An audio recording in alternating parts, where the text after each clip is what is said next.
Bismillahirrahmanirrahim. Alhamdulillahirabbil alamin. Nasta'in. Salatu wassalamu ala asyrafil anbiya'i wal mursalin Sayyidina Muhammadin wa ala alihi wa sahbihi ajma'in.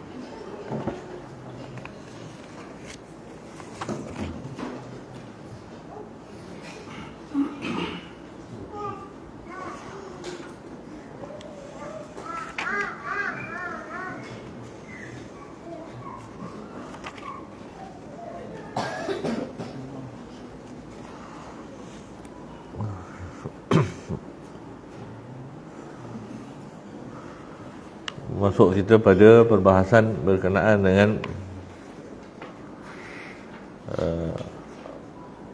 qada dan qadar, keimanan kita kepada qada dan qadar. Keimanan kita tentang qada dan qadar, iaitu semua yang berlaku ditentukan oleh, semua yang berlaku ialah daripada taksir Allah satu-satunya,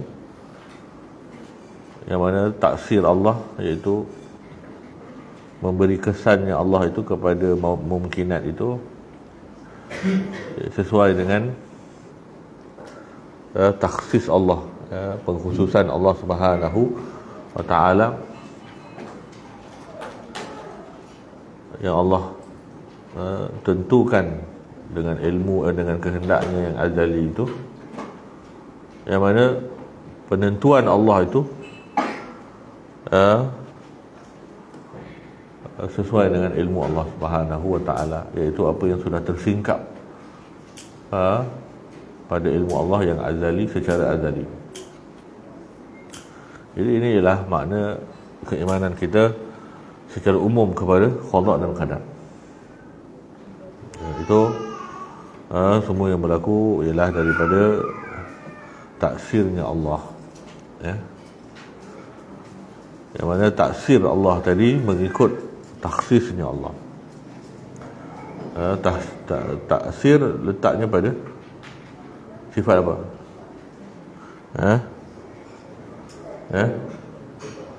Qudrah. Taksir Allah itu mengikut taksis Allah, penentuan Allah. Taksis itu letaknya pada iradah, dan penentuan itu sesuai dengan singkapan Allah Subhanahu wa taala, inkishaf Allah pada yang dimaklumi itu.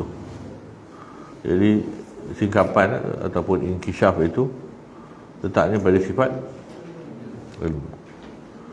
Maka inilah tertib keimanan kepada qada dan qadar,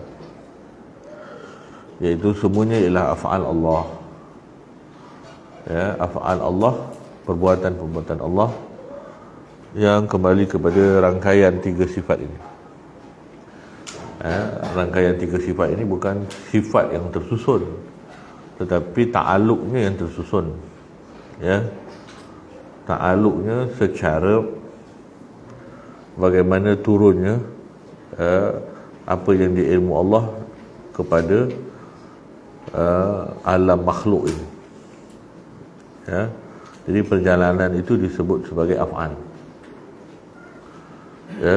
Tertib susun turunnya apa yang Allah tahu, yang Allah dah tentukan dalam bentuk ilmunya yang azali, diturunkan sehingga muncul abraza, sehingga Allah memunculkannya dalam alam mungkinat ini, alam maujudat yang baharu ini. Secara umumnya begitu, tetapi secara khususnya para ulama Asy'ariyah dan Maturidiyah melihat berbeza antara qada dan qadar ini kerana cuba memahami kalimah qada secara bahasa. dan qadar secara bahasa. Jadi kita lihat kalimah qada secara bahasa itu ialah al-qada'u, lughatan bahasanya ialah al-hukmu, satu ketetapan hukum, was-sun'u, dan satu perbuatan, wal bayan, satu penjelasan, wa faslul amr, dan satu keputusan sesuatu secara benar-benar berlaku ataupun secara qaulan, secara bicara. Maknanya qada ni adalah satu ketetapan, satu ketentuan hukum, satu tindakan. Jadi qada ni banyak makna. Ketetapan hukum, keputusan hukum, tindakan terhadap keputusan pun dinamakan qada. Sebab tu qadi ni merangkumi semualah. Qadi tu qada lah. Qadi ni menetapkan ketentuan, mengeluarkan keputusan, sampailah tindakan itu di bawah qadi. Jadi tiga makna ni ialah makna-makna qada. Dan qadar, qadar pula secara bahasanya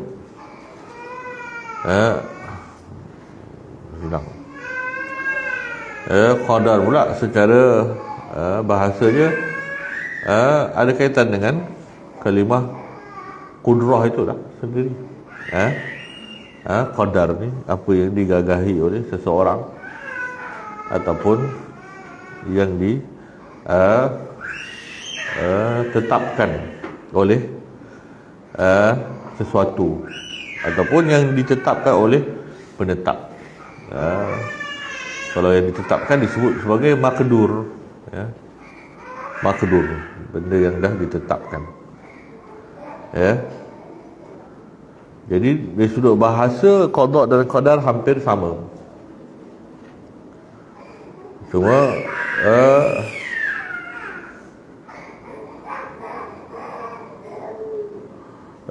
Imam Fairuzi Abadi, seorang ulama bahasa, mengatakan qada ini kalau daripada Allah lebih khusus daripada qadar. Kerana qada itu li'annahu, qada itu al-faslu bainat takdir, maknanya apa yang Allah tentukan itu ada perinciannya. Wal qadar, takdir itu sendiri. Jadi maknanya qadar itu satu sisi umum benda yang akan berlaku. Qada itu ialah perincian-perincian yang akan berlaku. Ini dari sudut bahasa lah. Tetapi dia macam saya syarah tadi, orang melihat hutan dari luarnya nampak semua pokok saja, tapi bila masuk ke dalam dia ada binatang dan sebagainya. Tengok hutan dengan secara pokok saja pun hutan.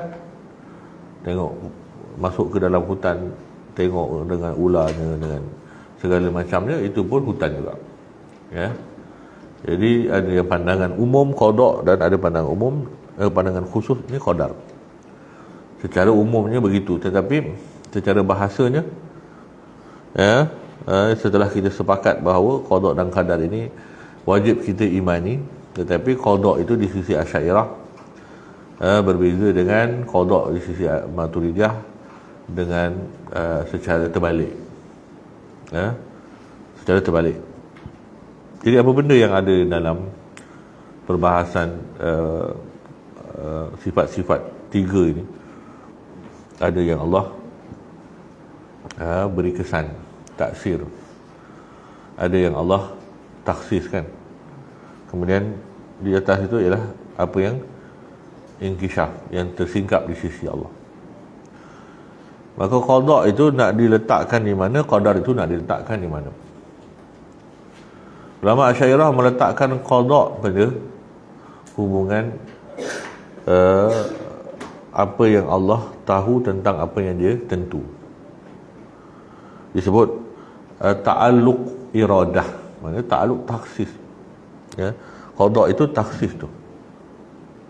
Ta'aluk iradah azalan bil asya' ala hasbi ma yaqtadihi ilmuhu, sesuai dengan apa yang terrangkum pada ilmunya. Jadi qada ialah taksis yang dalam ilmu Allah. Ya, taksis Allah yang dalam ilmu Allah. Dan qadar ialah taksir, apa yang Allah beri kesan pada perbuatan. Qadar ialah benda yang berlaku, ta'aluk taksir. Ya, ta'aluk taksir. Maka qadar ialah perbuatan. Qadar ialah perbuatan Allah itu. Ya, disebut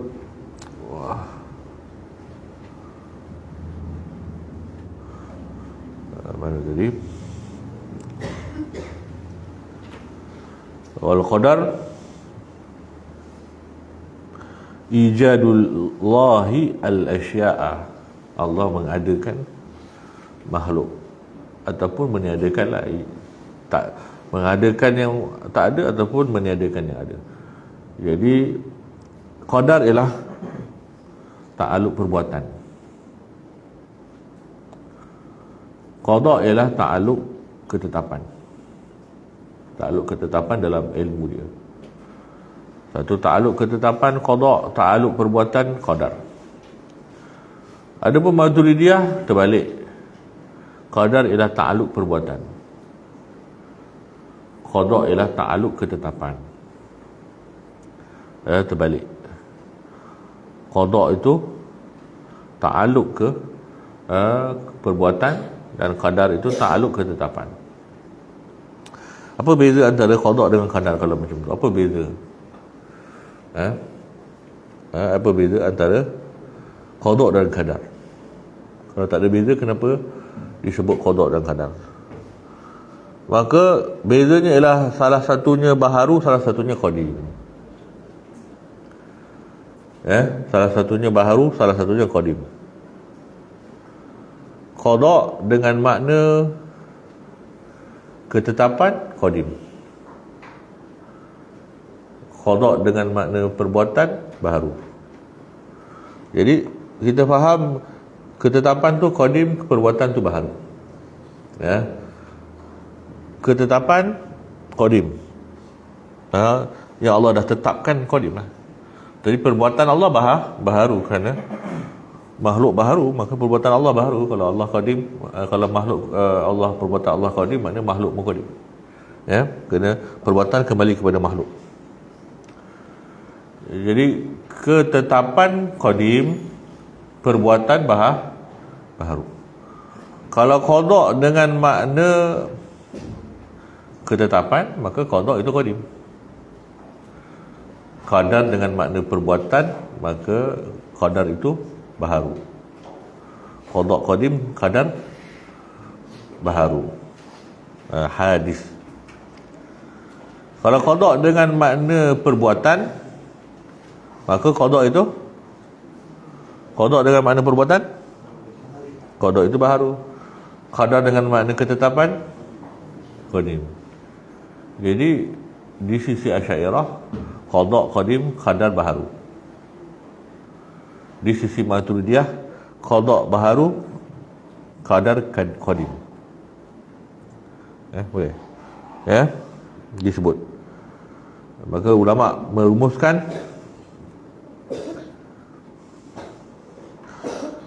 lima marra yakunul qadar indal Asy'ariyah hadisan. Maka dah kita jelaskan qadar itu baharu, maknanya wal qada'u qadiman. Maka qada juga qada pula qadim di sisi Asy'ariyah.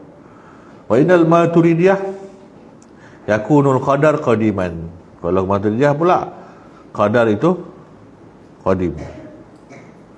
Ya, qadar itu qadim dan qada itu baharu. Terbalik. Ya. Salah satu mesti qadim, salah satu mesti baharu. Jadi kita ini pakai yang Maturidiyah senanglah. Sebab memang Maturidiyah pun dah ikut susunan hadis sebut beriman dengan qada dan qadar. Jadi qada dulu kemudian qadar. Jadi qada tu qadim, qadar tu baharu. Qada qadim, ketetapan. Yang qadim apa? Ketetapan. Yang baharu apa? Perbuatan. Jadi qada qadim, qada ialah ketetapan, qadar ialah perbuatan. Kalau Maturidiyah macam mana? Qada ialah qada Maturidiyah.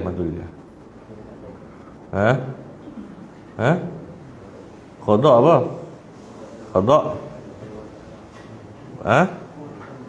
qada Maturidiyah. Qada perbuatan, qadar ketetapan. So Maturidiyah dia terbalik dengan Asy'ariyah dia ikut tertib lah.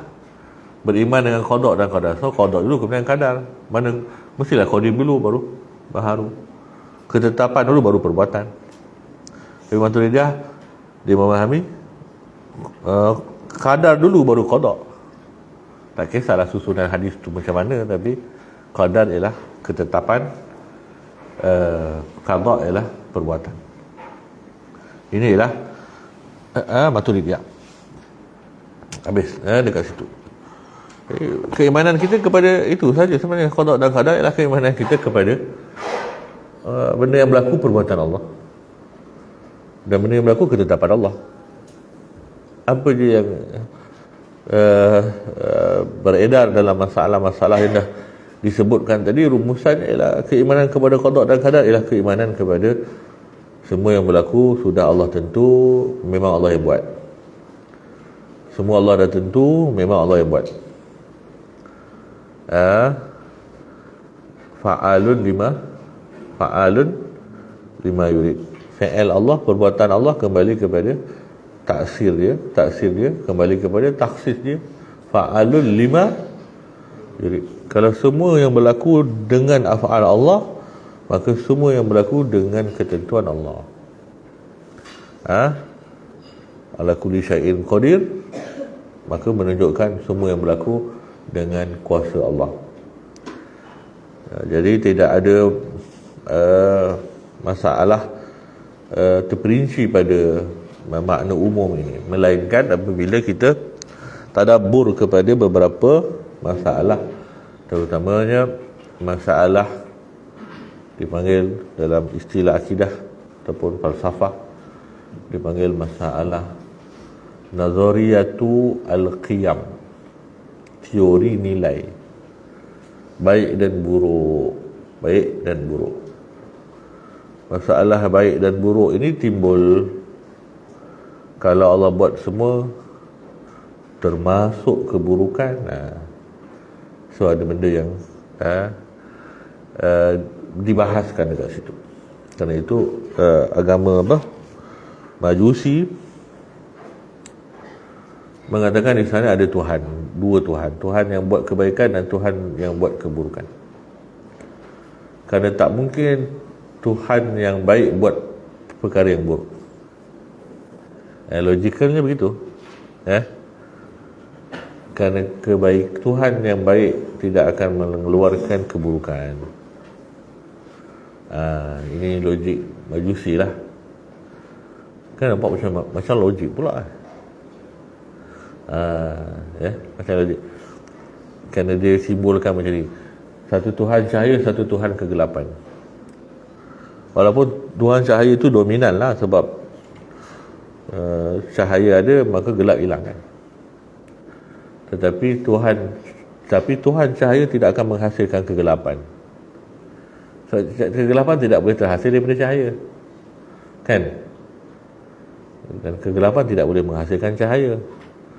So cahaya dan gelap mesti hasil daripada dua Tuhan yang berbeza. Tuhan cahaya menghasilkan cahaya baik dan sebagainya. Kegelapan mesti daripada Tuhan kegelapan yang menghasilkan buruk dan sebagainya. Konsepnya begitu. Maka mereka menyembah Tuhan cahaya. Cahaya yang paling dekat dengan mereka matahari, api, kan? Sebab itu apabila kita berinteraksi kepada nas juga, kita tidak boleh pergi. Sebab tu Imam As-Sanusi menyebut tentang antara sebab usul kufur dan bid'ah ialah memahami Al-Quran dengan literal tanpa menggunakan kaedah akal dan ketetapan bahasa. Kerana kita juga boleh jadi kufur kalau percaya sebahagian ayat Quran dengan zahir. Bukan bid'ah saja. Sumastawa alal arsh, kemudian Allah bersemayam. Bukan Allah tak bersemayam. Istawa dengan makna yang Allah saja tahu. Ataupun menguasai arsh. Bersemayam salah dan sesat. Kerana bersemayam itu maknanya duduk. Tak mungkin Allah duduk. Tak mungkin Allah duduk. Kerana duduk bertempat. Dan ulama mengatakan duduk ini menetapkan satu anggota yang perlu ada untuk duduk. Kalau kita duduk pakai apa? Anggota apa yang menyebabkan kita duduk? Kalau kita duduk atas kaki namanya berdiri kan? Betul. Duduk itu ialah apa? Perlu ada anggota. Jadi mereka mengatakan bukan saja menetapkan tempat, tapi menetapkan satu anggota yang Allah tidak layak pun. Jadi lafaz istawa tidak akan memaknakan julus sampai bila-bila. Jadi memahami sebahagian lafaz Al-Quran dengan zahir boleh sesat, malah boleh kafir, seperti masalah tadi, Allahu nurus samawa, Allah ini cahaya. Nur apa?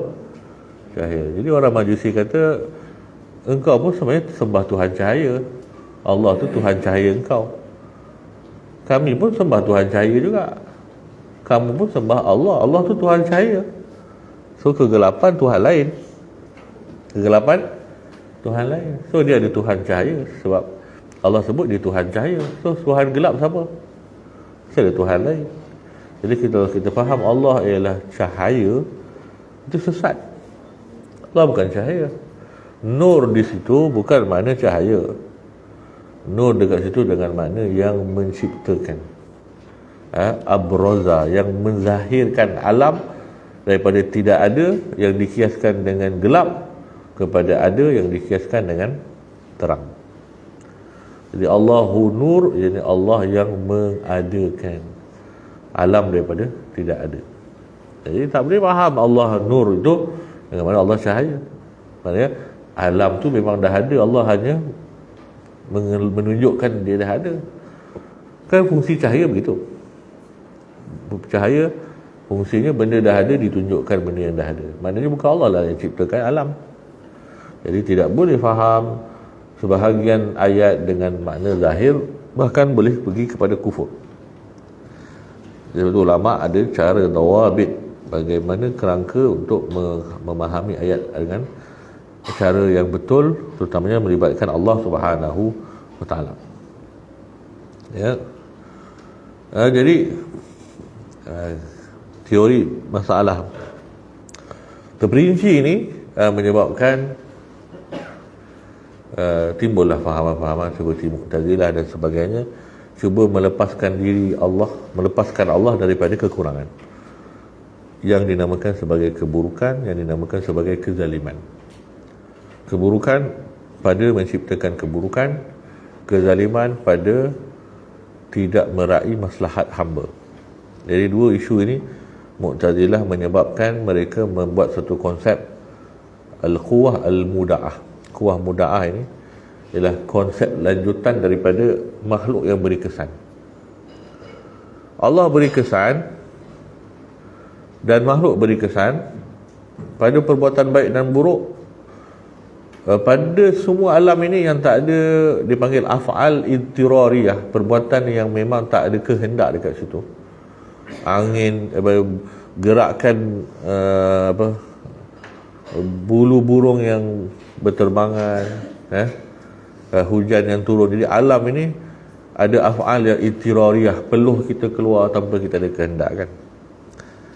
Darah yang mengalir apabila luka, itu semua taksirnya Allah. Tapi bila af'al ikhtiyariyah, perbuatan yang ada af'al yang ada ikhtiar kita, ianya taksirnya kita. Taksirnya kita. Jadi mereka membezakan af'al ada dua, af'al ittirariyah, benda yang berlaku yang memang tak ada campur tangan kehendak kita, maka itu taksirnya Allah. Dah jelas, senang sangatlah. Memang dah tak ada kehendak kita, macam mana kita pula yang memberi kesan? So itu selesai Allah. Tapi perbuatan yang ada ikhtiar kita, maka itu hanya taksir kita, bukan taksir Allah. Jadi dalam alam ini ada pengecualian benda yang berlaku bukan dengan taksir Allah, iaitu benda yang dengan kehendak kita. Dan kehendak kita pun bukan dengan kehendak Allah. Dekat situ bebas daripada taksis Allah. Tapi adakah benda itu berlaku bukan Allah nak, jadi lemahlah Allah. Benda berlaku bukan yang Allah nak, kan? Kita nak anak baik tapi dia nakal, maknanya kita lemahlah, kan? Pasal dia buat benda yang kita tak nak. Maka Mu'tazilah mengatakan ada taksis umum, namanya izin. Izin itu bukan kehendak Allah nak benda itu berlaku, Allah biarkan benda itu berlaku. Allah biarkan. Kalau Allah tak biarkan, benda itu tak berlaku. Tidak ada benda, maknanya ayah tu hebat sangat, anak tu nakal sebab dia nak biarkan anak berlaku, anak nakal. Bukan dia nak anak nakal, tapi dia sengaja nak biarkan anak nakal. Sengaja biarkan anak-anak nakal. Jadi tidak ada lemah dekat situ. Tidak ada lemah dekat situ. Itu bagi Mu'tazilah. Kita kata hatta bagi kita itu ada lemah juga, kerana masih ada ruang bukan Allah mendominasi benda yang berlaku. Dan itu pun tidak menyelesaikan Allah daripada keburukan, kerana biarkan keburukan pun ialah keburukan. Biarkan keburukan, mengizinkan keburukan pun keburukan. Dia tak boleh lepas pun daripada konsep buruk. Kalau dia nak kata Allah tentukan buruk itu buruk, Allah biarkan buruk pun buruk. Betul tak? Kalau nak ikut konsep Allah tentukan buruk, maka buruk tu kembali kepada Allah. Allah biarkan benda itu buruk pun berlaku, pasti keburukan boleh kembali kepada Allah. Jadi dengan membiarkan tidak menyebabkan Allah terlepas daripada dinilai buruk juga. Kalau nak nilai buruk, kan? Kita tengok benda buruk yang berlaku, akhirnya kita biarkan pun sama juga, buruk juga, dalam keadaan kita berkuasa untuk menghalangnya. Teori nilai, kalau kita kata benda buruk berlaku, boleh somehow kembali ke nisbahnya kepada Allah, kerana Allah tentukan. Maka kalau Allah biarkan pun, melainkan Allah terpaksa, Allah tak mampu nak buat apa-apa, so keburukan tak kembali kepada Allah, tapi kelemahan akan kembali kepada Allah. Melainkan Allah makhur, kurh, Allah tak boleh buat apa-apa. Tak boleh lah. Macam kita tak boleh nak buat apa, anak dah nakal. Macam anakku Sazali, kan, dia bersalah tak? Yalah, membesarkan dia dengan menghindir buta dulu memang. Tetapi sampai satu masa, bukan dia nak buat anak tu jahat, itu kelemahan dia. So dia lemah tak? Lemah, tapi ayah dia tak jahat. Betul? So, bukan ayah dia yang biarkan. Maka ayah dia telefon polis pun akhirnya, kan? Itu menunjukkan ayah dia baik. So membiarkan keburukan pun masih lagi dengan naratif ataupun logik yang sama, boleh kembalikan keburukan kepada Allah. Jadi maka sama sahaja antara tentu dengan biar. Cuma bezanya tentu tidak melemahkan, biar ada unsur melemahkan, kan? Bagi kita biar tu lemah lagi, kerana Allah belum betul-betul mendominasi apa yang berlaku. Kena biar maknanya adanya benda yang berlaku dalam kerajaan Allah, ada taksis Allah dan ada taksis makhluk, ada taksir Allah dan taksir makhluk. Maka dalam alam ini ada kerjasama antara Allah dengan makhluk. Jadi itu juga melemahkan Allah SWT dari satu tahap. Maka isu yang kedua yang ditimbulkan ialah masalah keadilan. Maka kalau orang Allah tentukan kufur, dan dengan kufur itu Allah campakkan di dalam neraka, maka tidak ada maslahat. Allah hanya buat benda yang bermaslahat saja. Ya, kalau mudarat, maknanya makhluk yang mudaratkan diri dia sendiri, bukan Allah yang mudaratkan. Bukan Allah yang memudaratkan.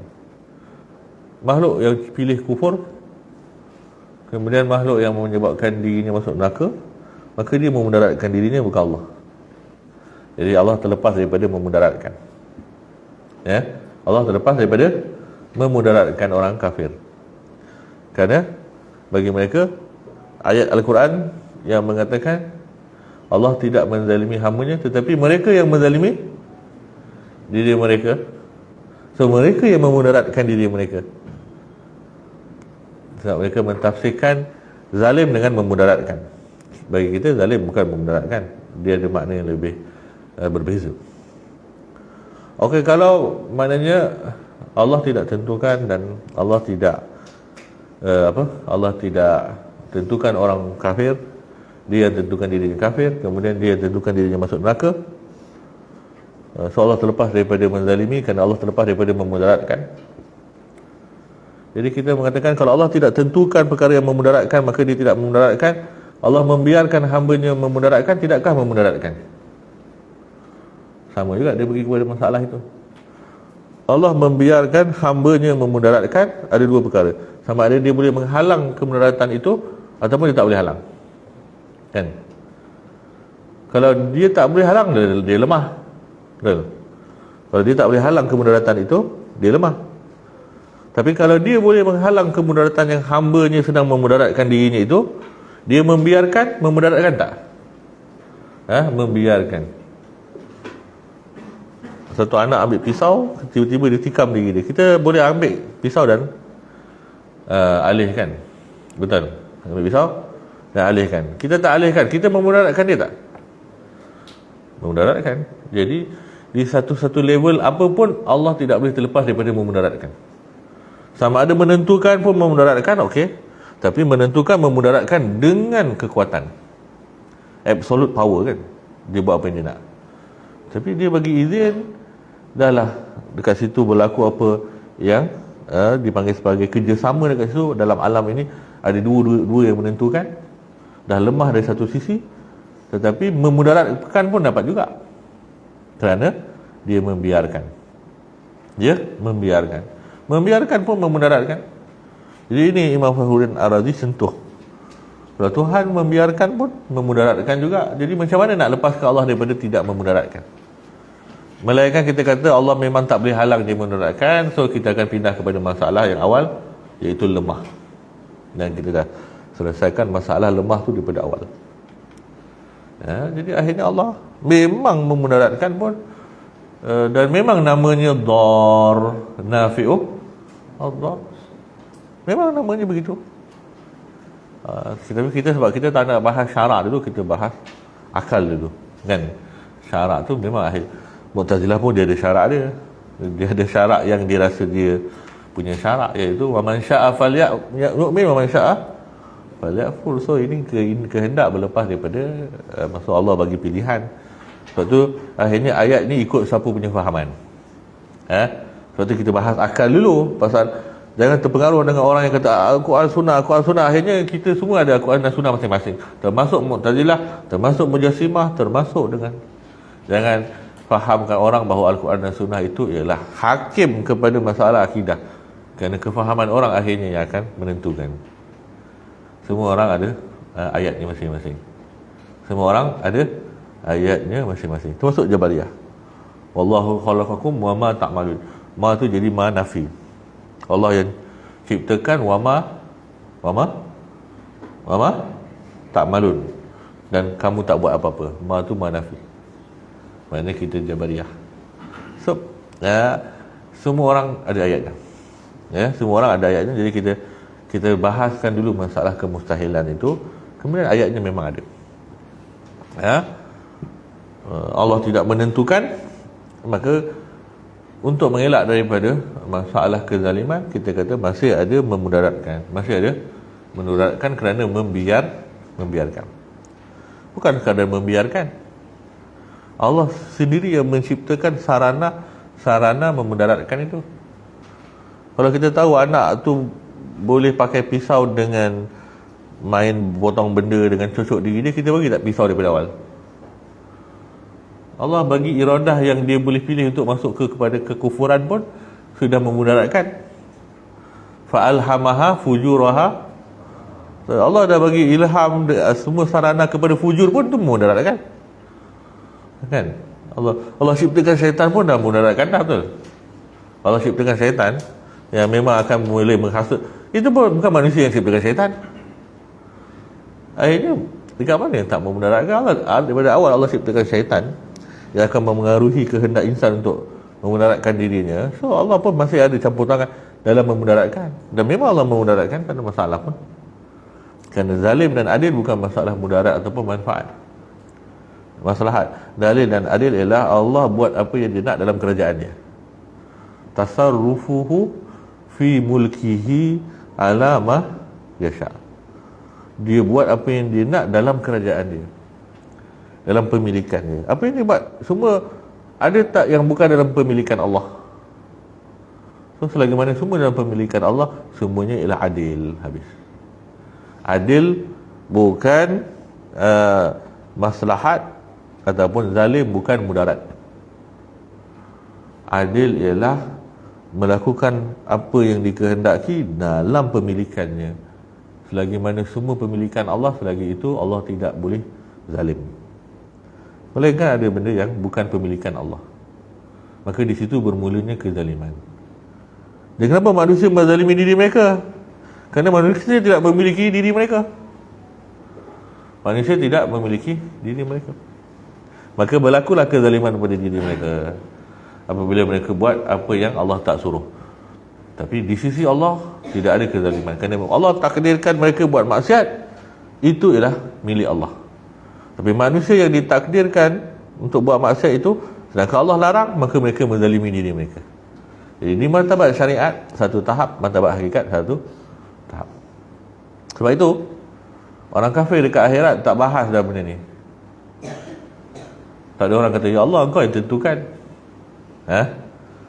Dekat akhirat Allah SWT sebut la yus'alu. Kat akhirat nanti apa berlaku? La yus'alu amma yaf'al. Mana Hafiz semua? Dah tak ada Hafiz lah. Wallahu la yus'alu amma yaf'al wa hum yus'alun. Betul. Ayat akidah memang kena hafal lah. Kau nak terlupa ayat lain tu, tu tanya Ustaz Ammar punya hal. Tapi ayat akidah kena ingat. La yus'alu amma yaf'al wa hum yus'alun. Dekat akhirat nanti dia tidak ditanya apa yang dia buat. Memang dia buat semua. Dia yang takdirkan baik dan buruk dia. La yus'alu. Tapi tak ada orang yang boleh tanya apa dia buat. Wa hum, mereka lah yang ditanyakan. Mereka ditanya, tapi Allah tak sebut wa hum yus'aluna amma yaf'alun. Wa hum yus'alun. Stop kat situ.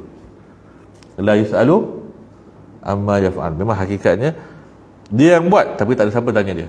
Dia tidak boleh dipertanyakan kenapa dia buat, apa dia buat. Termasuk kekufuran. Wa hum yus'alun. Tapi mereka semua akan dipertanyakan mengikut syariat, walaupun mereka tak buat apa-apa secara hakikatnya, secara takdir Allah yang dah tentukan. Sebab tu Allah tak sebut wahum yus'aluna amma yaf'alun. Hanya wahum yus'alun. Habis kat situ. Kalau Allah nisbahkan amalan kepada kita, itu syarak. Tapi kalau Allah tak nisbahkan amalan kepada kita, itu hakikat. Kadang-kadang Allah SWT kata kullum min indillah. Semua kullum min semua daripada Allah. Ada ayat yang lain Allah SWT sebut apa? Ayat yang lain Allah sebut apa?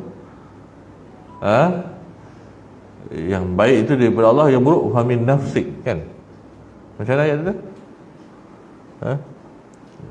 Tak ada orang yang ketika orang kafir ma asaba min musibatin, bukan ma asaba min sayyiatin fa min nafsik, kan? Betul. Apa yang daripada keburukan, maka daripada diri kau. Secara syariatnya kadang-kadang Allah nisbahkan keburukan kepada kita, tetapi secara hakikatnya kadang-kadang Allah nisbahkan kullu min indillah. Ketika orang kafir menisbahkan keburukan kepada Nabi SAW, Allah kata semua kembali kepada Allah. Tapi ketika orang tidak ingat bahawa dia dipertanggungjawabkan atas keburukan mereka, Allah kembalikan kepada diri mereka. Allah berhak kembalikan keburukan kepada dirinya ataupun kepada dirinya, kepada makhluk. Allah berhak, kerana Allah punya martabat sempurna.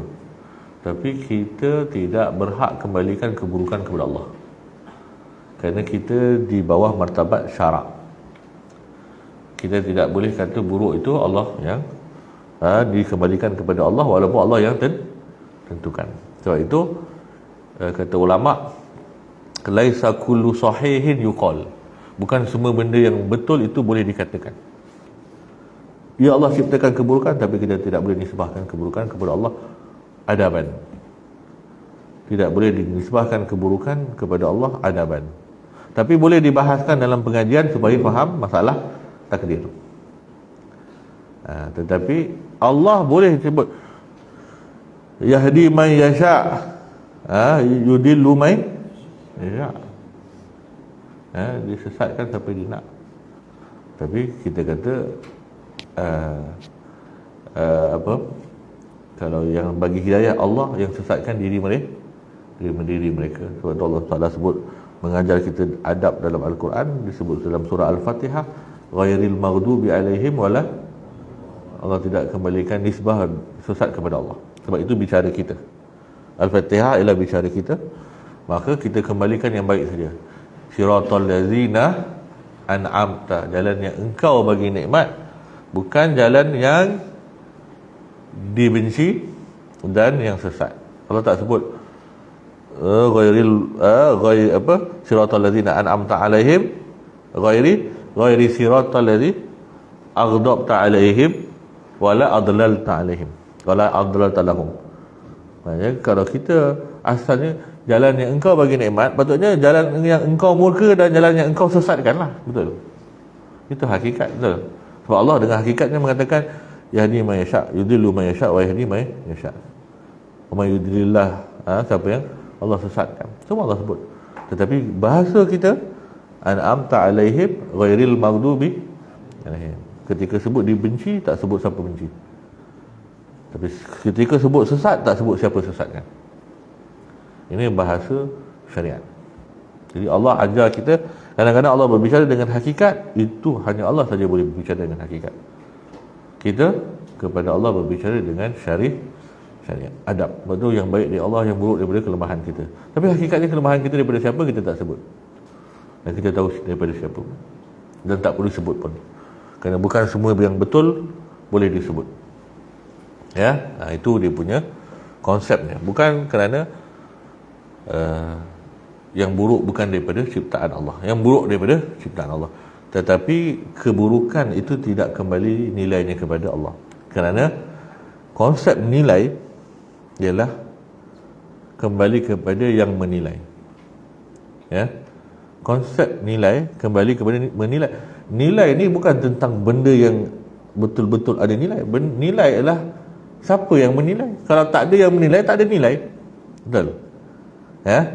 Kalau tak ada yang menilai, maka tidak ada nilai. Allah ialah penilai. Allah lah penilai. Jadi Allah tidak menilai diri dia, kan? Allah menilai siapa? Makhluk. Jadi yang hanya berlaku baik dan buruk hanya dalam lingkungan makhluk. Di sisi Allah semuanya baik, semuanya sempurna. Nabi SAW kata, wal khairu kulluhu indak. Semua kebaikan kembali kepada engkau. Wala syarra ilaik, tidak ada keburukan kembali kepada engkau sama sekali. Kerana apa? Kerana buruk itu nilai. Siapa yang hanya menilai? Allah. Siapa yang dinilai? Hanya makhluk. Allah tidak termasuk dalam penilaian ini. Allah di martabat alhamd, puji saja. Yang termasuk dalam puji dan cela hanya makhluk, Jadi kerana itu konsep nilai yang asal ialah kembali kepada siapa yang menilai dan siapa yang dinilai. Kalau Allah yang menilai, Allah tidak dinilai. Bila Allah tidak dinilai, maka macam mana kembali buruk kepada dia? Tidak. Tapi perbuatan buruk itu memang Allah ciptakan, tapi buruk itu hanya di martabat syariat saja. Buruk itu kerana ianya dalam diri kita, bukan kerana Allah yang ciptakan. Benda itu buruk kerana ianya dinisbahkan kepada diri kita, bukan kerana Allah yang ciptakan. Ambil satu keburukan, apapun keburukan. Ambil satu keburukan, apapun keburukan. Kita bahasan keburukan yang namanya hubungan luar nikah. Disebut zina, kan? Hubungan luar nikah.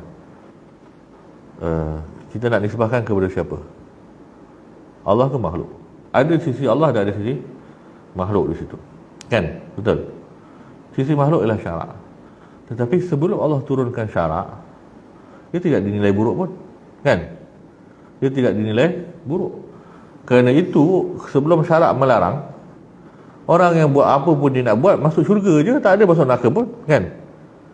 Syarak tak melarang. Sebab akhirnya di martabat Allah bukan zina pun. Allah hanya ciptakan dua pasangan yang melakukan hubungan untuk lahir seorang bayi, kan? Nikah tak nikah ni syarak aja. Binatang nikah tak? Binatang nikah ke tak nikah? Allah ciptakan mereka tanpa nikah pun untuk melahirkan zuriat. Manusia begitu juga, kalau tak ada nikah pun Allah menciptakan dua pasangan sedang melakukan hubungan untuk melahirkan satu anak. Dan kalaupun syarak mengatakan dua ini bersalah, berdosa kerana melakukan hubungan, lahir anak tu berdosa tak?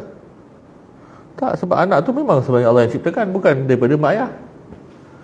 Kalau memang hukum itu ialah hukum, maka hubungan syarak itu menyebabkan anak tu pun turun sekali buruk. Tapi anak sebenarnya tidak buruk. Orang buruk itu masalah masyarakat, panggil anak di luar nikah dan sebagainya. Sebenarnya tidak. Anak itu lahir dalam keadaan, kenapa tidak nisbah buruk? Kerana dia bukan nisbah kepada perbuatan mak ayah, dia nisbah ke siapa? Yang menciptakan. Betul? Sebab mak ayah ni hanya syariat dia hanya syariat apa yang antara dia buat berdua saja. Apa yang terhasil setelah itu semua bukan daripada dia lah. Maka itu menunjukkan bahawa kita ini dalam lingkungan syarak sahaja yang ada celah. Satu ketika dulu sebelum arak diharamkan, yang minum arak tidak tercela. Yang minum arak tidak tercela. Dan yang minum arak sebelum diharamkan ialah para sahabat yang jauh lebih baik daripada kita. Orang-orang yang minum arak sebelum diharamkan arak ialah orang-orang yang lebih soleh daripada kita. Orang-orang yang lebih soleh daripada kita. Sehingga mereka mabuk-mabuk pun mereka pergi solat. Kita mungkin tak solat pun kalau dah mabuk, kan? Mereka mabuk pun pergi solat sampai turun ayat Quran, wala taqrabus solah wa antum sukara. Jangan kau pergi solat dalam keadaan kau mabuk. Maka turun hukum syarak, tak boleh minum sebelum solat. Dah lepas solat terpulang lah, kan? Penurunan hukum haramnya minum arak, kan begitu prosesnya. Wala taqrabus solah wa antum sukara menunjukkan mulianya orang yang sedang minum arak tu. Minum arak tetapi dia pergi sembahyang. Ada orang yang tak minum arak pun dah tak sembahyang dah, gitu. Jadi kita kena faham, adakah sebelum diharamkan arak, kita memandang para sahabat yang minum arak ni buruk? Tak. Kerana hakikatnya mereka lebih mulia daripada kita, walaupun kita tak minum arak. Kerana yang menyebabkan benda itu tercela hanya ketika Allah cela, dan sebatas siapa yang dicela. Sebab tu orang yang bertaubat daripada dosa macam tak ada dosa, kan? Penzina macam mana dia berzina pun, pembunuh macam mana dia bunuh orang pun, sampai 100 orang, 99 orang, kalau dia bertaubat, kita yang nampak macam tak boleh terima, kan? Kau taubat tak? Ya, tapi kau teruk sangat lah, 99 orang kau bunuh, kan? Kita punya judgemental kan kuat sangat. Allah SWT tidak begitu. Pasal akhirnya dia yang tentukan pun. Dia yang tentukan 99 orang tu untuk mati. Memang ajal dia. Kalau tak kerana pembunuh 99 orang tu, Allah bagi corona ke, mati juga 99 orang tu. Di martabat Allah ajal. Di martabat Allah ajal. Di martabat syariat, orang tu bunuh 99 orang, datang kepada satu orang soleh. Orang soleh kan judgemental, dia tak faham syariat, tak faham hakikat, tak faham syariat pun tak faham lagi teruk. Kerana dia zahirnya kesolehan. Bukan semua orang zahirnya geng surau, geng masjid alim kan, pakai kopiah ke pakai. Akhirnya pembunuh tu pun tak tahu siapa ulama. Tak ulama tengok pakai serban macam ulama je. Dia pergi tanya hukum, aku ni dah bunuh 99 orang, macam mana? Oh, teruk sangat tu. Dia nilai apa? Dia nilai dengan diri dia. Dia nak bunuh seorang pun tak sampai hati. Engkau dah bunuh 19 orang, memang teruk sangat lah. Akhirnya apa balasan yang Allah bagi? Orang tu pun mati kena bunuh. Pasal kau cakap benda yang bukan-bukan. Engkau mewakili Tuhan, menganggap bahawa dah bunuh 99 orang tu, tak membunuh 99 orang ke membunuh seorang ke, di pandangan Allah sama je. Sama je. Kerana Allah memandang dengan keampunan dia, bukan dengan perbuatan kita. Pasal akhirnya di keampunan dia semua ialah perbuatan dia. Di keampunan dia semua ialah perbuatan dia. 99 orang bunuh ke, seorang bunuh ke, dosa kecil ke, dosa besar ke, di mata Allah, taubat ialah semua yang dia buat itu ialah Allah yang buat. Sama saja. Jadi Allah tak ada masalah kan. Kita yang terperangkap, syariat tak faham, hakikat tak faham. Macam orang tu akhirnya dia kata Allah tak ampunkan. Akhirnya Allah takdirkan dia pun mati juga, cakap bukan-bukan, kerana bagi fatwa bukan-bukan. Kata ulama, itu takdir daripada Allah supaya kita jangan cakap benda bukan-bukan, mewakili Allah untuk bagi hukum benda yang Allah tidak sampai tahap itu. Khalas, dosa. Tapi orang bertaubat daripada dosa, di sisi Allah macam tak ada dosa. Kita yang tak. Tapi engkau dulu kan teruk. Kita terperangkap dengan mukanya yang waktu dia jahat dulu, kan? Kita tak boleh move on dengan taubat orang. Padahal Allah dah move on habis dah. Pasal akhirnya di mata Allah yang tentukan. Sama macam Nabi Musa dengan Nabi Adam kan. Tak boleh nak bawa semua benda itu. Akhirnya hikmah Allah SWT, walaupun Nabi Adam, walaupun Nabi Musa ialah yang paling alim di kalangan hambanya, di kalangan hamba umatnya. Tetapi apa yang timbul? Nabi Musa kan komplain kepada Nabi Adam, engkau lah yang makan pergi pokok tu, kan kita semua dah turun kat bumi. Kalau kau tak makan pokok tu, kau tak pergi pokok tu, kita semua tak turun dekat dunia. Kan berlaku hiwar tu. Nabi SAW tengok. Akhirnya Nabi Adam kata, engkau salahkan aku kepada benda yang Allah dah tetapkan sebelum aku diciptakan.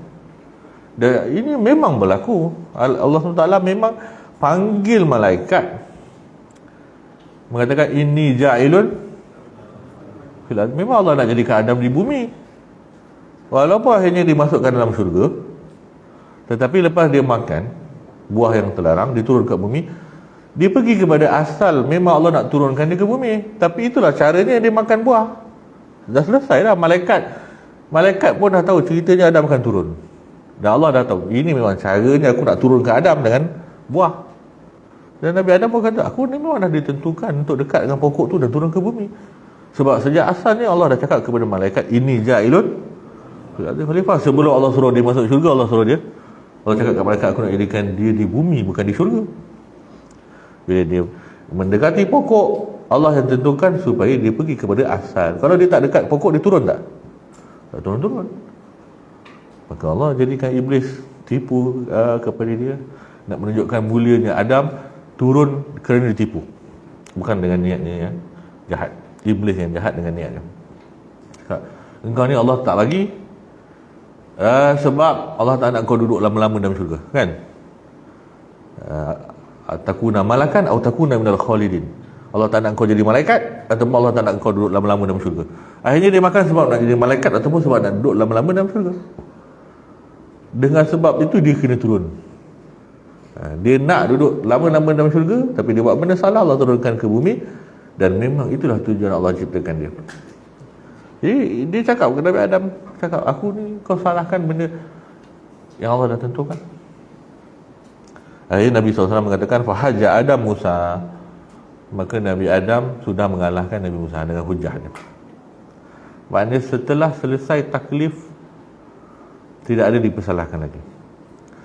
Selesai taklif dengan dua perkara. Pertama, mati dah orang tu, tak payahlah kita nak bincang. tak payah dipersalahkan lagi, dia dah mati.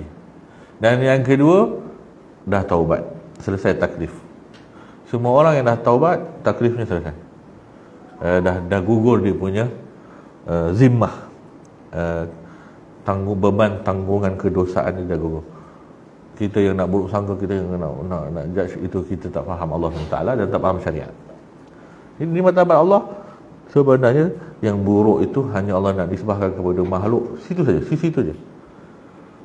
Tapi semuanya, mana apa buruk pun di martabat Allah, dia ialah takdir Allah untuk menjadikan sesuatu. Allah takdirkan di awal Nabi Adam untuk pergi dekat dengan pokok itu dan turun ke bumi supaya dia jadi khalifah di bumi, dan dia tahu beza antara bumi dengan syurga, dan akhirnya dia sabar dengan dunia untuk nanti kembali ke syurga. Dan kita, Allah sengaja jadikan Nabi Adam pergi ke syurga dulu supaya kita nanti bukan pergi ke syurga, tapi kita nanti kembali ke syurga, kampung halaman kita. Kita bukan pergi, tapi kita kembali. Sebagaimana kita kembali kepada Allah, kerana dari situ kita ditakdirkan, diciptakan. Innalillahi wa inna ilaihi. Begitu juga ke syurga kita kembali, kerana asalnya kita memang anak syurga, anak Nabi Adam AS yang penghuni syurga. Jadi ini semua hikmah-hikmah yang Allah boleh fahamkan dengan husnuzon kita kepada Allah. Tetapi minimum ialah kita faham masalah qada dan qadar yang menghasilkan adab kepada Allah. Adab. Kita nak belajar benda ni sebenarnya nak belajar adab saja. Ya, Allah tentukan keburukan, tetapi kita nisbahkan keburukan kepada diri kita. Sampai kita bertaubat, akhirnya kita kembalikan semua kepada Allah. Berapa banyak dosa yang menghasilkan pahala. Ada orang menyesal dengan dosa je, akhirnya dia pergi mengaji, dia bertaubat, masuk pondok mengaji, akhirnya dia jadi ulama. Kalau dia tak buat dosa tu, tak jadi ulama pun, entah apa dia jadi pun tak tahu. Ada je orang yang memang, kalau dia tak buat dosa besar, dia hidup biasa-biasa, dosa kecil bertaubat, dosa hidup dia biasa je. Tapi dengan satu dosa besar, dia menyesal, dia pindah daripada satu kawasan kampung dia pergi masuk pondok dia, akhirnya dia jadi ulama. Allah nak jadikan dia ulama lebih besar daripada martabat dia sebelum dia ulama. Dengan dosa-dosa kecil yang dia buat, dia taubat, Allah jadikan satu dosa besar, spark kepada dia pergi kepada perjalanan yang lebih baik. So ini satu hikmah yang kita kena belajar dua sisi. Sisi syariat itu untuk kita, supaya kita jangan menerobos sempadan syariat. Tetapi sisi hakikat, kita lihat semua dengan pandangan hakikat. Sebab tu cara sebenar, kalau orang sufi ni, perbahasan dah masuk perbahasan ketiga, cara orang sufi punya kaedah simple je. Kalau kau tak boleh betulkan, jangan salahkan. Kalau kau tak boleh betulkan sesuatu, jangan salahkan. Semuanya ialah takdir Allah. Takdir Allah tak pernah salah. Kalau tak boleh betulkan, jangan salahkan. Taghyirul munkar berlaku macam tu. Kita nampak munkar, tak boleh nak buat, engkar dengan hati, iaitu belajar, itu buruk, kau jangan buat, selesai. Dia, kalau kita salahkan, besok dia dah bertaubat pun kita tak tahu muka dia. Ini macam aku tengok mengelepas, padahal dia dah bertaubat. Selesaikan. Kalau kita tak boleh betulkan, jangan salahkan, sebab orang semua ialah penzahiran pelajaran Allah kepada kita. Sebab tu orang dulu sebut, yang baik jadikan tauladan, yang buruk jadikan sempadan. Itu minimum keburukan orang, sempadan bagi kita. Bukan judge kita kepada keburukan dia. Jumpa orang dia ni minggu lepas gini-gini, orang tu dah bertaubat, mungkin dah jadi wali pun, kita pandang dia dengan ahli maksiat, kita yang Allah jatuhkan nanti. Sebab itu dengan urusan dengan manusia, setiap saat mereka dalam takdir Allah. Kita tak tahu, kita tengok dia paling jahat sekarang pun, kita tak tahu lepas 5 minit lepas kita tak jumpa dia menjadi orang yang paling baik, lebih daripada kita. Kata kita kepada orang, kalau kita tak boleh betulkan, jangan salahkan. Ini ialah konsep takdir. Kenapa kita tak boleh salahkan? Kerana akhirnya tidak ada yang berlaku sebenarnya salah di martabat Allah. Bukan urusan kita kalau kita tak boleh betulkan. Dia hanya pelajaran kepada kita untuk kita tengok benda tu salah dan jangan buat. Kadang-kadang orang sufi kata, ya Allah, dia tengok akhlak orang yang buruk, dia kata, ya Allah, terima kasih ya Allah, engkau selamatkan aku daripada akhlak begitu. Tanda terima kasih aku kepada engkau, engkau selamatkan aku daripada akhlak buruk itu, ya Allah, selamatkan dia daripada akhlak buruk itu. Doakan orang untuk dapat hidayah. Nabi SAW melihat Allah beri pilihan kepada dia, maka dia minta orang lain juga Allah bagi hidayah. Manusia yang paling tidak judgemental adalah Rasulullah SAW. Paling tak judgemental, pasal dia faham hakikat dengan syariat. Hakikat syariat faham. Lepas tu hatta malaikat pun nak judgemental, nak campak gunung kepada ahli Taif.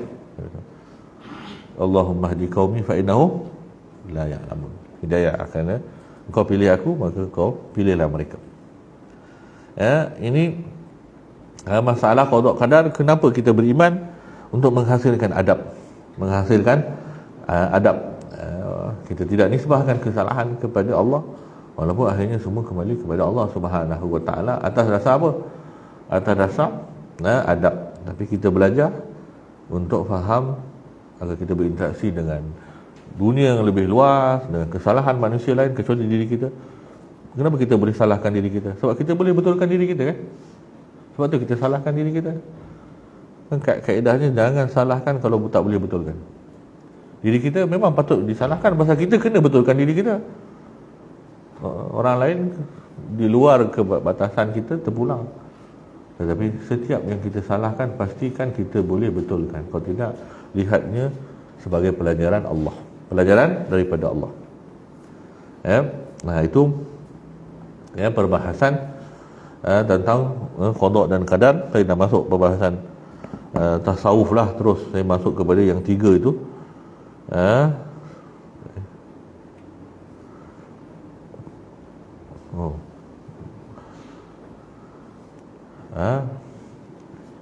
Baik, itu ialah tajuk qada dan qadar. Mana tadi? Padam.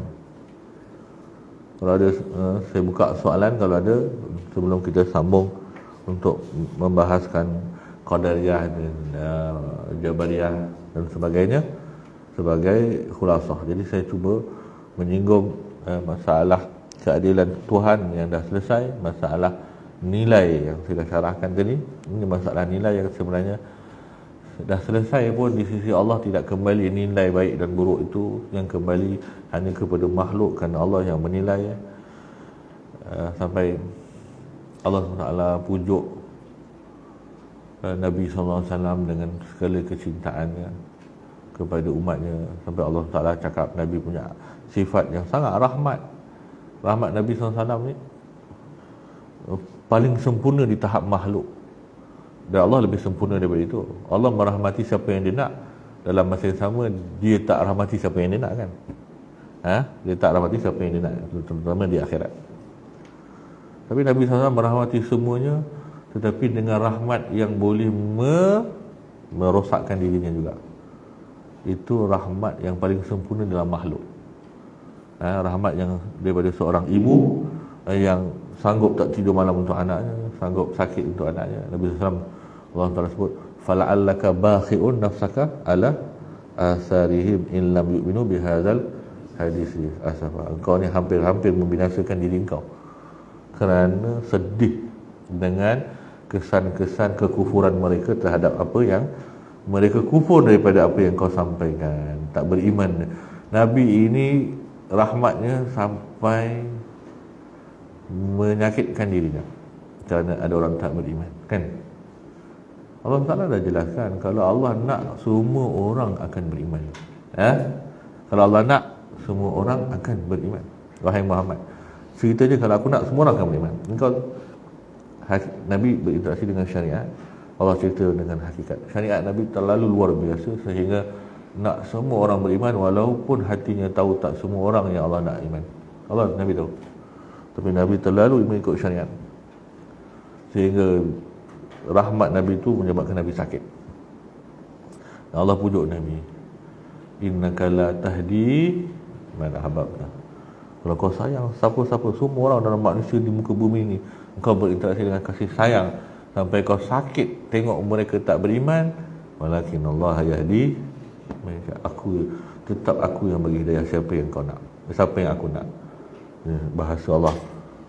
Nabi, ini adab kita kepada keimanan kita kepada wa asyhadu anna Muhammadar Rasulullah, berakhlak dengan akhlak syariat ini. Ya, dengan akhlak syariat. Tetapi jangan pisahkan diri kita dengan hakikat, melihat semuanya dalam takdir Allah Subhanahu wa taala. Kita lihat takdir Allah Subhanahu wa taala, adakah menyebabkan kita lemah daripada berdakwah? Tak. Apa yang Nabi buat ketika melihat takdir Allah, semuanya Allah tentukan, Nabi bersusah payah juga dakwah. Sebab itu contoh kita beragama bukan cara kita faham apa yang Nabi buat. Nabi lebih faham daripada kita tentang konsep takdir. Sampaikan Nabi SAW menzahirkan doanya yang sangat luar biasa untuk menunjukkan Nabi sangat prihatin terhadap kemenangan orang Islam yang menjadi sebab hidayah dalam perang Badar. Nabi SAW berdoa, kata, ya Allah, kalau engkau binasakan kelompok ini, kau tak akan disembah lagi. Ya Allah, kalau engkau binasakan kelompok ini 313 ni, kau tak akan disembah lagi. Ini bahasa syariat, bukan bahasa hakikat. Mengharapkan kemenangan. Sayyidina Abu Bakar pun jadi macam hairan. Sayyidina Abu Bakar dah pergi kepada hakikat. Wahai Rasulullah, kita ni dah dijanji ni, takkanlah sampai macam tu sekali. Cuk, Nabi SAW lebih sempurna daripada Sayyidina Abu Bakar ketika itu. Nampak zahir macam Sayyidina Abu Bakar, wah, takkan kita kalah kot kan. Nabi SAW tak tenggelam dalam kehambaan. Ini boleh terdedah kepada kekalahan, walaupun memang tak kalah. Nabi dalam karakter, bahasa orang sufi, Nabi dalam karakter. Nabi tahu je, Nabi bila dah berjalan cakap ini tempat orang mati, ini tempat orang ni mati, Nabi tempat. Tapi Nabi punya doa tak sama macam apa yang Nabi cakap. Kerana ada masa Nabi dalam karakter betul-betul. Nabi ajar kita supaya dalam karakter kehambaan sampai bila-bila, dalam karakter kehambaan. Sebab tu para sahabat, mereka dah melihat hakikat. Hatta Nabi buka hakikat sikit je kepada sebahagian sahabat yang dijamin syurga, mereka tidak tinggal syariat. Hakikat. Abu Bakar fil jannah, Umar fil jannah, Osman fil jannah, kan? Hakikat tak tu? Hakikat. Mereka keluar tak dari syariat? Tak. Sebab tu hakikat tidak disampaikan kepada kita. Kalau semua kita tahu kita ni dekat syurga, kita ni confirm syurga, saya tak tahulah. Kalau saya, tak mungkin saya akan teruskan syariat, kan? Pasal santai sangat kau ni tak semayang, aku dah syurga kan. Kita letak kepada kejujuran diri kita. Kalau Allah confirmkan kita dah diberitahu kita ahli syurga, kita semayang tak lagi? Ini bahasa. Sebab tu akhirnya tahap hakikat dan syariat sampai tahap begitu. Orang punya memahami hakikat, sampai memahami hakikat dirinya pun ahli syurga, syariat dia tak tinggal. Kerana kalimah syahadah bukan asyhadu an la ilaha illallah saja, wa asyhadu anna Muhammadar. Nabi SAW bila orang yang paling dengan syariatnya sampai wafat, walaupun tahu hakikatnya ahli syurga, sampai bengkak kaki. Maknanya bukan sahaja bengkak kaki, itu memang ungkapan syariat Nabi SAW. Jadi kita ini belajar masalah qada dan qadar, satu ilmu, tetapi akhirnya walaupun kita tahu semuanya daripada Allah, tetapi kita punya bahasa kepada Allah ialah syariat itu. Allah gabungkan rumusannya, iyyaka na'budu wa iyyaka na'budu syariat, iyyaka nasta'in hakikat. Baik, ada soalan kat situ? Soalan, adakah perhubungan dengan ayat apa? Jadi Allah Ta'ala melakukan dua dia baru Allah khalaqu wa ma ta'malun. Allah khalaqu wa ma ta'malun. Dengan ayat Allah tidak mengubah suatu kaum dengan kaum muslim. Tak biasa. Sama je ni, dia satu masalah hakikat, satu masalah syariat. Bahasa hakikat begitu, bahasa syariat begitu. Bahasa syariat, engkau kena ada sebab untuk berubah, maka Allah akan ubah dengan sebab itu.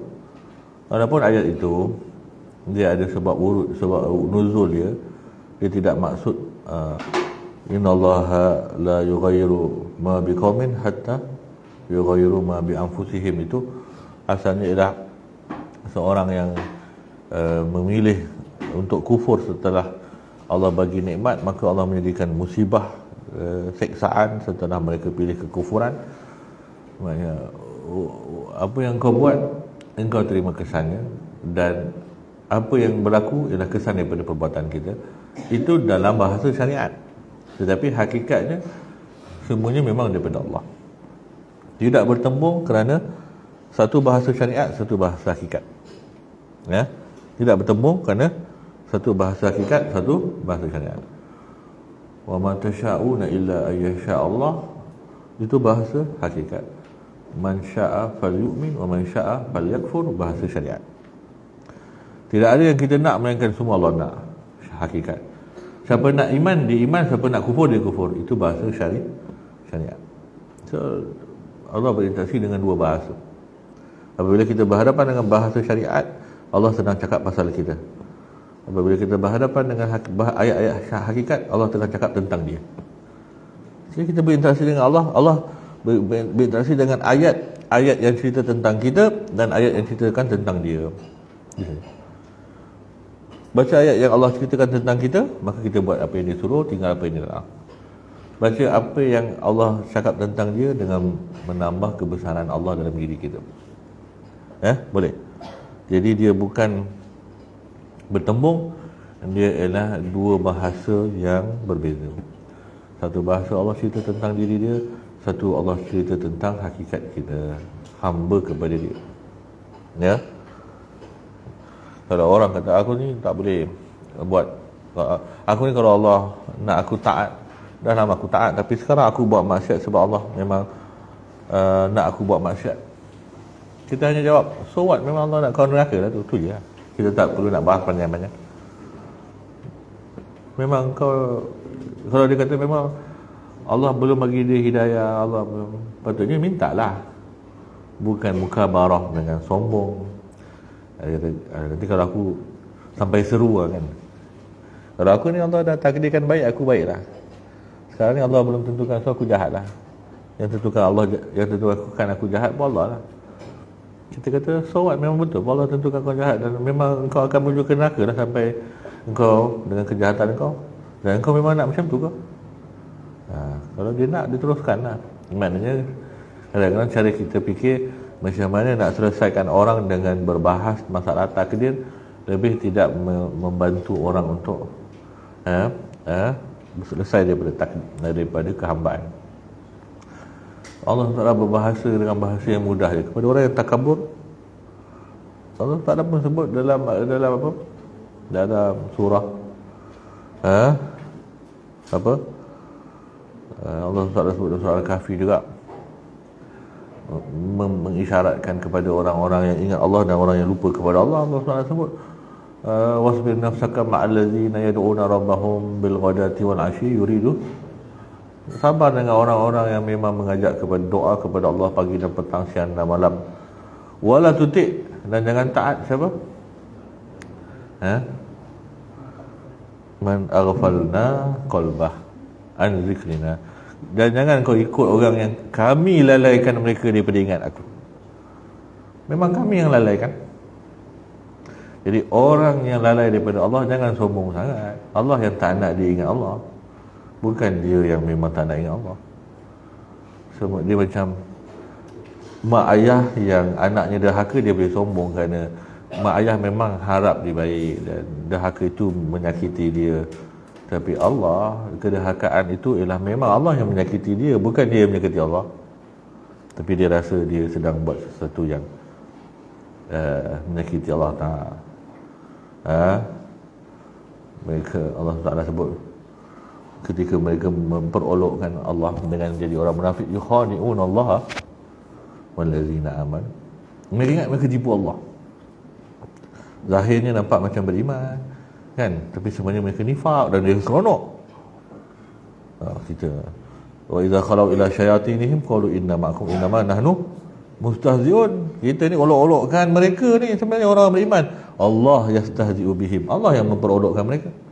Dengan mereka merasa mereka sedang memperolokkan orang beriman, sebenarnya Allah memperolokkan mereka dengan perolokan mereka tu. So Allah kata Allah yastahzi'u bihim. Allah yang memperolokkan mereka.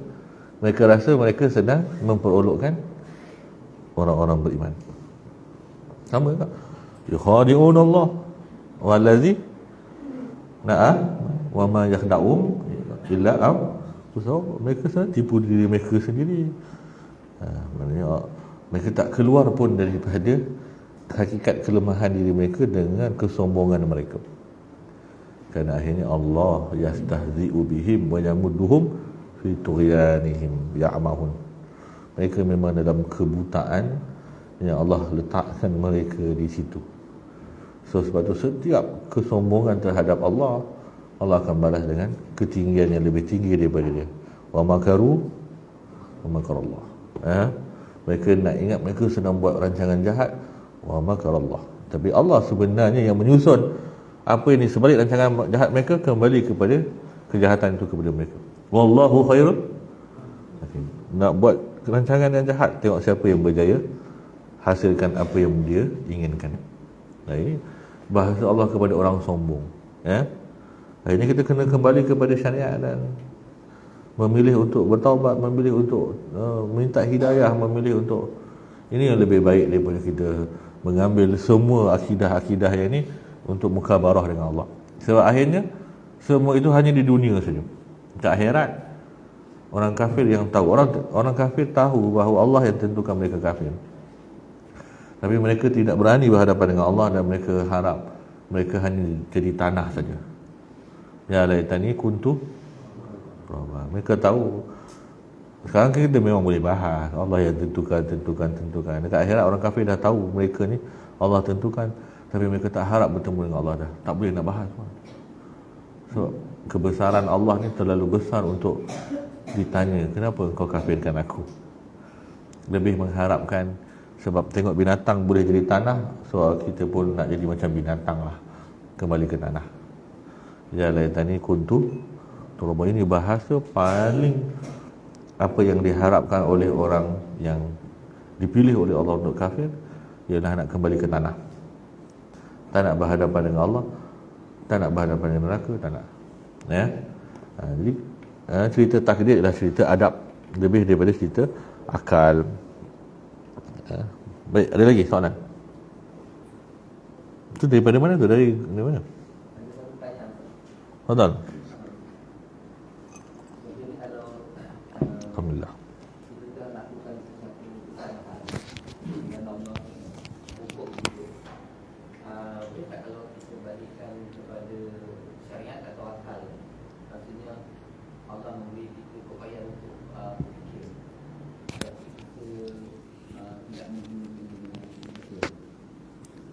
Apa makna hukum tu? Selagi mana kita boleh fikir, kita buat salah, kemudian berlaku benda yang berlaku menyebabkan kita kembali kepada Allah, maka itu bukan hukuman. Itu ialah didikan Allah. Allah tidak menghukum selagi mana belum masa hukum. Masa hukum lepas mati nanti. So, tidak ada hukuman di dunia melainkan takdir. Kalau kita tidak boleh membawa unsur takdir dalam hukuman, maka jangan buat apa-apa. Hukuman itu takdir. Allah begitu. Tak ada hukuman melainkan takdir. Allah mengajar hukum qisas. Apa dia qisas? Balas lah, kan? Hukum balas. Ain bi ain, uzun bil uzun, wa nafsu bin nafs, mata dengan mata, telinga dengan telinga, kan? Itu hukuman qisas. Wal hurumatu qisas. Tapi dalam bab qisas pun, walaupun itu ada termaktub, tapi Allah ada klausa. Klausa, kalau benda itu berlaku betul-betul pun, wa an ta'fu huwa aqrabu littaqwa. Hukum ada, tapi kalau memang benda itu berlaku, ada orang bunuh seorang daripada ahli keluarga kita misalnya, dan kita wali dia dan berhak untuk menuntut, Allah kata kalau engkau maafkan lebih baik. Walaupun Allah ajar nyawa dengan nyawa, nyawa dengan nyawa, itu hukum. Kalau belum berlaku, supaya jangan berlaku, maka dijelaskan. Tapi kalau benda tu dah berlaku, orang yang bunuh ahli keluarga kita pun dah bertaubat dalam penjara dia, kan, dah baiki akhlak dia, perlu tak dia mati? Kata Imam Asy-Syafi'i, berdasarkan ayat ini, memaafkan lebih baik, menggugurkan qisas lebih baik. Orang dah cocok mata, kemudian dia dah bertaubat, dia pun bukan sengaja dan sebagainya. Dia kita mata sebelah, lepas tu silang orang sebelah mata lagi, lebih baik satu mata cukuplah orang Islam hilang, biarlah mata dia ada, kan. Daripada satu nyawa hilang, dua nyawa hilang, lebih baik satu nyawa sudahlah, kan. Jadi bahasa di dunia selagi mana kita masih boleh memperbaiki diri, selama itu bukan hukuman. Selama itu ialah takdib, didikan. Nabi SAW ada hudud masalah bunuh kepada lelaki ataupun perempuan yang berzina, yang dah kahwin, kan. Datang perempuan kata, saya dah berzina ya, tahir ni, kan. Wahai Rasulullah, saya ni berzina ni, sucikan aku. Nabi SAW pandang ke sini, kau apa? Kita mana-mana kumpul semua, kita nak hudud. Dia tidak sesegera itu. Pandang ke lain, datang ke sini, Nabi pandang ke sini, sampai dah datang banyak kali, muka ke sini perempuan. Nabi kata, boleh jadi kau begini saja, tak sampai tahap zina. Wahai Rasulullah, aku ni dah hamil, macam mana tak zina? Saya Rasulullah kata, engkau bagilah dia lahir dulu. Syuh. Nabi SAW, hukum memang ada, tapi nak menghukum tu sangat susah. Kerana hukuman ialah takdib. Jadi apa saja yang berlaku daripada Allah, daripada ketentuan Allah, Allah ialah paling tidak segera untuk menghukum kita di dunia. Kerana Allah itu lebih adab dan akhlaknya daripada Nabi SAW sendiri. Dia hanyalah pelajaran-pelajaran untuk kita kembali kepada Allah. Kalau tak kembali kepada Allah, maka hukuman itu nanti dekat alam setelah mati nanti, itulah baru hukuman. Maknanya selama itu peringatan tidak didengari. Nazir, daripada nazir, segala keburukan kita diberi benda yang menyakitkan kita, tidak menyenangkan kita, itu semua nazir. Akhirnya orang masuk dalam neraka sa'ir, Allah kata alam ya'tikum nazir, tak datang ke yang beri peringatan. Jadi kita ini hidup antara peringatan dengan peringatan Allah, tidak lebih dari itu selagi mana. Bahkan di alam setelah mati pun lebih banyak keampunan berbanding siksaan, ya. Lebih banyak keampunan, lebih banyak yang Allah ampunkan yang layak diseksa berbanding yang Allah seksa. Dan semua yang Allah seksa akhirnya mendapat keampunan Allah yang menyebabkan seksaannya tidak setimpal pun, tak sampai tahap yang sepatutnya didapat pun. InsyaAllah Allah SWT punya keampunan. Dunia ni sangatlah luas. Dekat akhirat banyak yang mendapat keampunan daripada seksaan. Dan seksaan pun masih semua mendapat keampunan, sehingga tidak diseksa sebenar-benar yang sepatutnya mereka diseksa. Jadi kita ambil akhlak itu, dan kita melihat akhlak Allah begitu dalam hidup kita, ya. Dan syukur kepada Allah, kita boleh kembali kepada Allah setelah kita namakan itu hukuman, tak, itu bukan hukuman, ya. Itu ialah takdib, didikan Allah Subhanahu wa taala. Kita manusia ada takdib yang begitu. Para rasul, kata ulama, setelah jadi rasul dia tidak ada takdib macam tu. Dia semua taraqi, makin tinggi. Tak ada ujian yang Allah susahkan Nabi, mana-mana Nabi, untuk mendidik Nabi dengan kesusahan tu. Sebab Nabi memang dah di tahap kesempurnaan. Semua kesusahan yang berlaku hanyalah pahala-pahala untuk mereka. Kita, orang yang banyak dosa, kadang-kadang kesusahan itu takdib dan menggugurkan dosa, ya. Wallahu alam. Ada lagi soalan terakhir? Tolong kita lihat. Tak ada. Ada lagi musibah? Kalau nanti ada soalan insyaAllah kita akan Tulislah soalan pun. kalau Jawab kan. Tulis kita jawab lepas. Kalau siapa yang ada soalan tapi tak sempat mereka boleh tulis soalan tersebut, nanti boleh serah kepada saya. InsyaAllah ada makluman sedikit sebelum kita lihat dan juga bermuslim. InsyaAllah bangunan ruang ini akan digunakan oleh muslimat sepenuhnya sehingga jam 2:30 petang. Jadi tuan-tuan nanti insyaAllah boleh jemaah muslimin boleh naik ke atas jam 2:30 kerana bangunan di atasnya akan digunakan untuk solat, makan dan rehat bagi jemaah muslimat. Jadi jemaah lelaki boleh kalau nak makan, kita sediakan tempat makan di bawah, dan kalau nak solat nanti di kiri kawasan ini, di kanan kawasan ini banyak masjid surau, kita boleh solat di sini insyaAllah. Dan kita terus jam 2:30. Dan saya telah tunggu dapatkan link sijil dari Jabatan Budi. Nanti saya dapat link, saya akan tampal kat depan. Seperti biasa ni tuan-tuan yang memerlukan sijil boleh screenshot tadi. Bagi jemaah pelajar-pelajar yang menginginkan sijil, yang ikuti daripada program 1 hingga 6, nanti saya akan PM saya berikan dalam bentuk PDF, kita boleh print di madrasah. InsyaAllah. Wabillahi taufiq. Assalamualaikum.